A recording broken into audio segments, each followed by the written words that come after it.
Olá, meu querido, minha querida.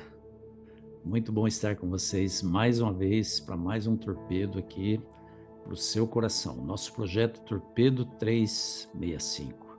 Cada dia um vídeo novo aí para você, falando da palavra de Deus, e levando a você uma reflexão da palavra, algo que sempre procura dar a você uma motivação, uma compreensão mais abrangente da Bíblia, né? Que é a palavra de Deus. Hoje eu quero, antes de mais nada, mandar o meu abraço, o meu carinho aí para todos os pais, queridos pais. Assim como eu, vocês têm o privilégio de ter filhos. Filhos são a herança do Senhor. Eu sou um homem privilegiado. Eu tenho 2 filhos, 5 netas e sou um homem muito feliz porque fui escolhido por Deus para ser pai de 2 pessoas maravilhosas, minha filha, meu filho, e eu quero repartir com você essa felicidade e parabenizar você também, porque com certeza Deus teve e tem ainda uma missão ao conceder a você o privilégio de cuidar dos filhos que são a herança do Senhor. Então, que Deus abençoe muito a sua vida. Parabéns pelo Dia dos Pais. Eu gravei um vídeo aqui falando da minha relação com meu pai, a minha homenagem aos pais, né? Vou deixar aqui no link da descrição desse vídeo, esse outro vídeo que eu gravei. Peço que você dê uma olhadinha também nele, porque é um vídeo que fala um pouquinho muito ao coração, tá bom? Hoje eu quero refletir com você no Evangelho de João, no capítulo 6, no versículo 22, que tem um subtítulo aí: Jesus, o pão da vida.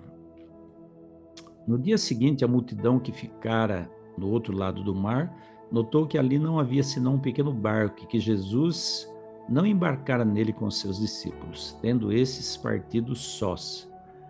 Entretanto, outros barquinhos chegaram de Tiberíades, perto do lugar onde comeram o pão, tendo o Senhor dado graças. Quando, pois, viu a multidão que Jesus não estava ali, nem os seus discípulos, tomaram os barcos e partiram para Cafarnaum à sua procura.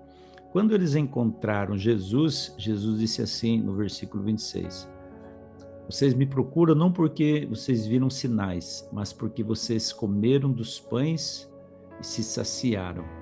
Trabalhe não pela comida que perece, mas pela comida que subsiste para a vida eterna, a qual o Filho do Homem vos dará, porque Deus, o Pai, o confirmou com o seu selo. Jesus começa aí um discurso muito duro aos ouvidos dos judeus e de muitos dos seus discípulos. Jesus fala que ele é o pão da vida, quem vai a ele jamais terá fome, e eles não compreendiam esse conceito, como muitos de nós também não compreendemos, né? Quando Jesus disse, vocês têm que comer o meu corpo, né? Comer a minha carne, beber o meu sangue, porque a melhor comida é o meu corpo, a melhor bebida é o meu sangue. Muitos levaram esse discurso, interpretaram essa fala de Jesus como se fosse a carne mesmo, literal dele, o sangue mesmo, literal dele. Jesus estava falando por símbolos, Jesus estava falando por analogia, porque ele é o pão que desceu do céu. Ele afirma isso também no versículo 50. Ele é o pão que desceu do céu, o pão que sacia a fome de conhecimento, a fome espiritual. Ele é a água viva, a água que sacia a fome. Nós vimos isso no episódio que nós falamos da mulher samaritana, né? E aí os judeus reclamam, murmuram, né? E no versículo 60, diz que muitos dos seus discípulos, ouvindo essas palavras, disseram: duro é esse discurso, quem é que pode ouvir? Mas Jesus disse para eles assim: isso escandaliza vocês? Né? E no versículo 66 diz assim: à vista disso, muitos dos seus discípulos o abandonaram e já não andavam com ele. Então Jesus perguntou aos 12: porventura quereis também vós, outros, retirar-vos? E aí Simão Pedro disse: Senhor, para quem iremos? Tu tens as palavras da vida eterna, e nós temos crido e conhecido que tu és o Santo de Deus. Olha só, gente. O discurso foi tão duro que muitos começaram a se retirar da presença dele, não queriam mais ouvir aquelas palavras que doíam aos seus ouvidos. E Jesus perguntou: vocês também querem ir? Pedro disse: Senhor, para onde iremos? Em outras palavras, Pedro estava dizendo assim: Senhor, nós não temos para onde ir. A gente não tem. Se a gente abandonar o Senhor, nós vamos nos apegar a quem? Nós vamos nos apegar a quem? E às vezes, eu fico pensando nesse texto e pensando nas pessoas que abandonam Deus. Pessoas que conhecem a palavra, pessoas que se afastam de Jesus, pessoas que têm aquela sensação de que sem Deus, quem sabe a vida delas seria melhor. E mais cedo ou mais tarde, nós todos passamos por pensamentos assim. A gente tem aquela coisa de que, nossa, estou fazendo a vontade de Deus e parece que nada muda na minha vida. Então a gente acha, a gente pensa, que se a gente abandonar os caminhos, os princípios que nós escolhemos viver, seguir, talvez a vida seria melhor. Mas para um pouco e pensa, se você abandonar os caminhos e os princípios que você adotou para a sua vida, a sua fé, a sua crença, esse Deus que você diz que ama, esse Deus que você tem procurado servir e fazer a vontade dele, você vai se apegar a quem? Você vai se apegar a quem?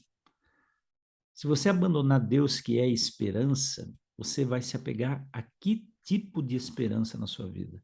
Qual é a esperança que você tem se você deixar Deus de lado? Eu pergunto isso porque é Deus que nos mantém. É Ele que nos faz respirar, é Ele que nos faz viver.